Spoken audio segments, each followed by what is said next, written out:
તો દર્શક મિત્રો, સ્વાગત છે તમારું મારા નવા વિડીયોમાં. તો આજ છે 26મી જાન્યુઆરી, એટલે રજા છે. તો હું આવ્યો ખેતર શેકલા ઉડાડવા. શેકલા છે ને બહુ આવે છે, એટલે હો રોંઢે તો બહુ આવે શેકલા નીકળ્યા. આ તો ઘઉં મોટા થઈ ગયા.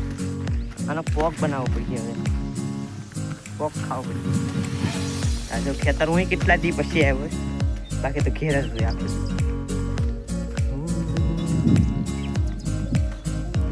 લીલી લીલી હરિયાળી. હું જવા બીજા ખેતરમાં વહી આવ્યો. કાં જાવ? હા જો છણિયા બોર થઈ જાય. હા યાર જો છણિયા બોર થઈ જાય છે અહીંયા.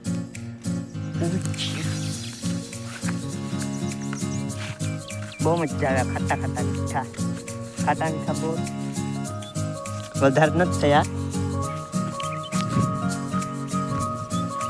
તો બસ આજના વિડીયોમાં એટલું જ. કેમ કે આ ફનાડી લઈને સીધા ઘેર વયા જાય, હું આખો દી ખેતર છે, એટલે આજના વિડીયોમાં એટલું જ.